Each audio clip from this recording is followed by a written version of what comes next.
বিসমিল্লাহির রহমানির রহিম। Hello viewers, আসসালামু আলাইকুম। আপনারা সকলে কেমন আছেন? আশা করছি সকলে বেশ ভালো আছেন। আমি মোহাম্মদ মঈনুদ্দিন। আপনারা আমাকে বেশ কিছুদিন ধরে ইউটিউবের মধ্যে দেখে আসছেন। আমার ইউটিউব চ্যানেল ছিল বেদবুনি আইটি, যেটা স্বত্বাধিকারী হিসেবে আমি ছিলাম। তো আজকে আপনাদের সাথে নতুন এই চ্যানেল থেকে নবম পে স্কেল 2026 এই যে পে স্কেল, সেখানে এমপিভুক্ত শিক্ষক কর্মচারীরা যে বেতন পেয়ে আসছেন, সেই বেতনের পে স্কেল হলে বেতন শিক্ষক কর্মচারীদের কত বাড়বে বা সেটার প্রভাব শিক্ষক কর্মচারীরা পাবেন কিনা, বা সেই প্রভাবটা শিক্ষক কর্মচারীদের বেতনের উপর পড়বে কিনা, বা এমপিভুক্ত শিক্ষক কর্মচারীরা পে স্কেলের আওতায় আসবে কিনা, এইসব বিষয় নিয়ে মূলত আমার আজকের ভিডিও। তো ভিডিওতে যাওয়ার আগে আপনাদেরকে আমার আগের চ্যানেলের কিছু কথা বলছি আপনাদেরকে। আপনারা জানেন বেশ কিছুদিন ধরে আমি বেদবুনি আইটি থেকে আপনাদেরকে বিভিন্ন তথ্য, স্কুলের তথ্য, আপনার পে স্কেল, আপনার বাড়ি ভাড়া, বেতন, সব বিষয়ে আমি আপনাদেরকে বিভিন্ন সময় বিভিন্ন ধরনের তথ্য দিয়ে আসছি। তবে আমার চ্যানেলে অনাকাঙ্ক্ষিত কিছু ইস্যুর কারণে চ্যানেলটি রিমুভ হয়ে যায়, যার ফলে আমি দীর্ঘ প্রায় 15 থেকে 20 দিন মতো আমি এই যে আমার জার্নি, সেই জার্নি থেকে বিরত ছিলাম। তা আমি আবারও আপনাদের সাথে নতুন আরেকটি চ্যানেলে, যেটার নাম দিয়েছি আমি বেদবুনি আইটি অফিসিয়াল। আমার আগের যে বেদবুনি আইটি ছিল, সেখানে আমি জাস্ট অফিসিয়াল অ্যাড করে আপনাদেরকে আবারও নতুন করে আপনাদের সাথে পথ চলায় আসছি। আপনারা অবশ্যই আগের মতো করে সকলেই আমার চ্যানেলটা সাবস্ক্রাইব করে নেবেন, আমার ভিডিও দেখবেন, শেয়ার করবেন, কমেন্টস করবেন, লাইক করবেন এবং আমাকে আপনাদের পাশে রাখবেন। তাহলে আমি অনুপ্রাণিত হব এবং নতুন নতুন ভিডিও করতে যে আমার আগে যে উৎসাহ ছিল, যে উদ্দীপনা ছিল, সেখানে আমি আগের জায়গায় বহাল থাকতে পারবো।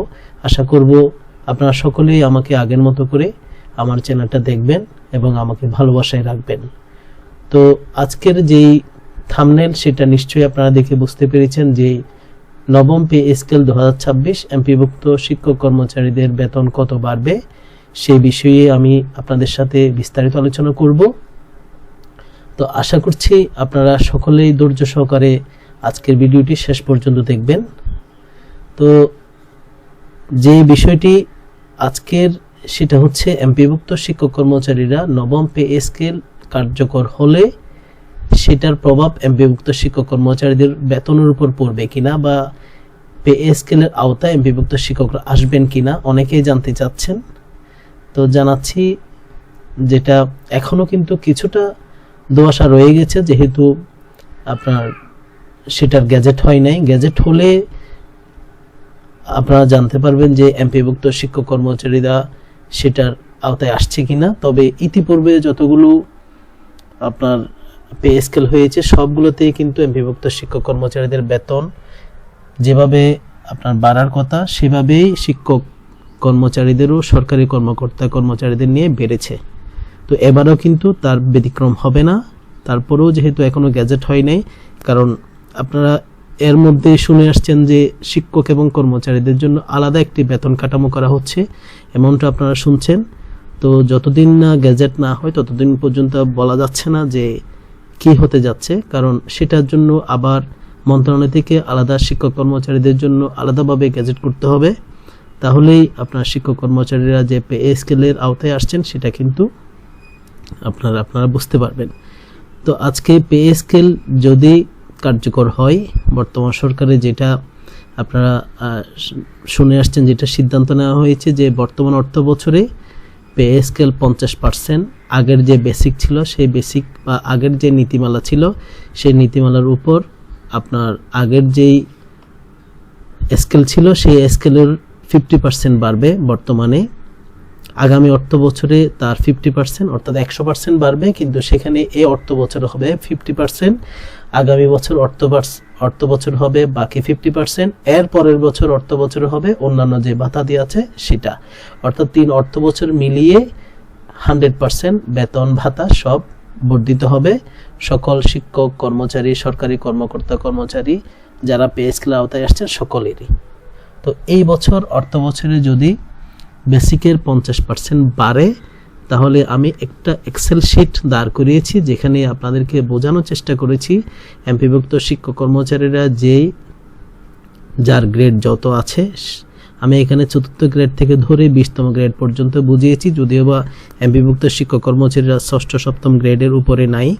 তা এরপরও আমি 4র্থ গ্রেড থেকে শুরু করে সকল গ্রেডের যে বর্তমান যেটা বেসিক, অর্থাৎ আমি যে আগের এমপিও নীতিমালা আপনার পে স্কেল যে 2015 যেটা, সেখানেই যে বর্তমান বেসিক 4র্থ গ্রেডের যে বর্তমান বেসিক 50,000 টাকা, যদিও বা অনেকের বেসিক বর্তমান অনেক বেড়েছে, কিন্তু যেটার মূল যেটা অর্থাৎ 50,000 টাকা থেকে শুরু করে যেটা শুরুর যে বেসিক সেটা ধরে আমি হিসাবটা করেছি। কারণ আপনারা জানেন যেই বর্তমান বেসিক যেটা সেই বেসিকের 50% বাড়বে, অর্থাৎ যদি 10ম গ্রেডের বর্তমান 16,000 টাকা হলে এখানে 50% বাড়লে সেটা বাড়বে 8,000 টাকা। আপনারা একটু বুঝে তারপর কমেন্টস করবেন, আশা করব আজকের ভিডিওটি ক্লিয়ার হয়ে যাবে। অর্থাৎ যাদের বেতনের বেসিক যা তার 50% বাড়বে, ইনক্রিমেন্ট হয়ে যেটাতে গেছে সেটা না, মূল বেসিকের 50%। অর্থাৎ যাদের বেতন মূল বেসিক যাদের 10ম গ্রেডের 16,000 টাকা, 11তম গ্রেডের 12,500 টাকা, 9ম গ্রেডের 22,000 টাকা, 8ম গ্রেডের 23,000 টাকা, 7ম গ্রেডের 29,000 টাকা, এইভাবে করে যার বেসিক 2015 আপনার পে স্কেল নীতিমালা অনুসারে যেই বেসিক সেখান থেকে 50% সেটা যদি হয় তাহলে যাদের বেসিক 50,000 টাকা তাদের বাড়বে 25,000 টাকা, যাদের বেসিক 43,000 টাকা তাদের বাড়বে 21,500 টাকা। এভাবে করে আমি সেই হিসাবটা করেছি। অর্থাৎ জুলাই 2026 থেকে 50% বাড়ার পরে যাদের এতদিন বেসিক ছিল 50,000 তাদের হবে 75,000 টাকা। তবে এখানে একটা বিষয় আমি আপনাদেরকে একটু ক্লিয়ার করছি, সেটা হচ্ছে আপনারা জানেন যে বেতন ভাতা অর্থাৎ ভাতা দিয়ে কার্যকর হবে 2028 অর্থ বছরে। তো এর মধ্যে কর্তনটা কি হবে সেটা কিন্তু গেজেট না হওয়া পর্যন্ত বলা যাচ্ছে না। অর্থাৎ আমাদের যে 10% অবসর কল্যাণের জন্য কাটে সেটা কি পূর্বের যে বেসিক সেটা থেকে কাটবে নাকি পূর্বের এবং বর্তমানের বেসিক থেকে 10% কাটবে, সেটার কিন্তু এখানে আমি হিসাবটা করেছি টোটাল যে বেসিকটা বর্তমানে দাঁড়াচ্ছে। অর্থাৎ আগের যে 50,000 টাকা যদি হতো বা আগের যে বেসিক সেটার সাথে যে 50% যে বর্তমান জুলাই 2026 সেটা যে যোগ হবে সেটা সহ আমি অবসর কল্যাণের টাকাটা কর্তন করেছি 10%। যদি সেটা কর্তন করা না হয় তাহলে বর্তমানে যে 50% বাড়বে সেটা থেকে অনেকেই এমনটা হিসাব করছেন যে আগের যেটা বেসিক ছিল, আগের যে 16,000 টাকা সেটা থেকে 10% কাটবে, কিন্তু 8,000 টাকা থেকে কাটবে না। যদি এমনটা হয় তাহলে বাড়ি ভাড়া যে 15% বাড়বে সেটাও কিন্তু আগের বেসিক থেকে, অর্থাৎ আগের যে 16,000 টাকা সেটার উপরে কিন্তু 15% বাড়ি ভাড়াটা হবে।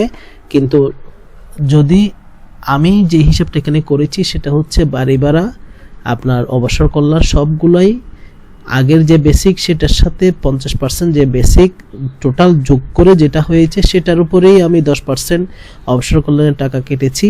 আর বাড়ি ভাড়ার 15% যেটা জুলাই থেকে, আপনারা জানেন এর আগে 7.5% গত বছর এবং এই বছর জুলাই থেকে 7.5%, টোটাল 15% যে বাড়ি ভাড়া হওয়ার কথা, যেটা গ্যাজেট অলরেডি আপনারা ইতিপূর্বে হয়ে গেছে, আপনাদের হাতে আছে যে গ্যাজেট, সেই গ্যাজেট অনুসারে সামনের জুলাই থেকে যে 15% বাড়ি ভাড়া হবে সর্বনিম্ন 2,000 টাকা, সেটাতে কিন্তু আমি টোটাল যে আপনার বেসিকটা অর্থাৎ আগের 16,000 টাকা 10ম গ্রেডের বর্তমান 8,000 টাকা 24,000 টাকার বাড়ি ভাড়া আমি কিন্তু এখানে হিসাব করেছি 3,600 টাকা। এটা হলো 15% বাড়ি ভাড়া।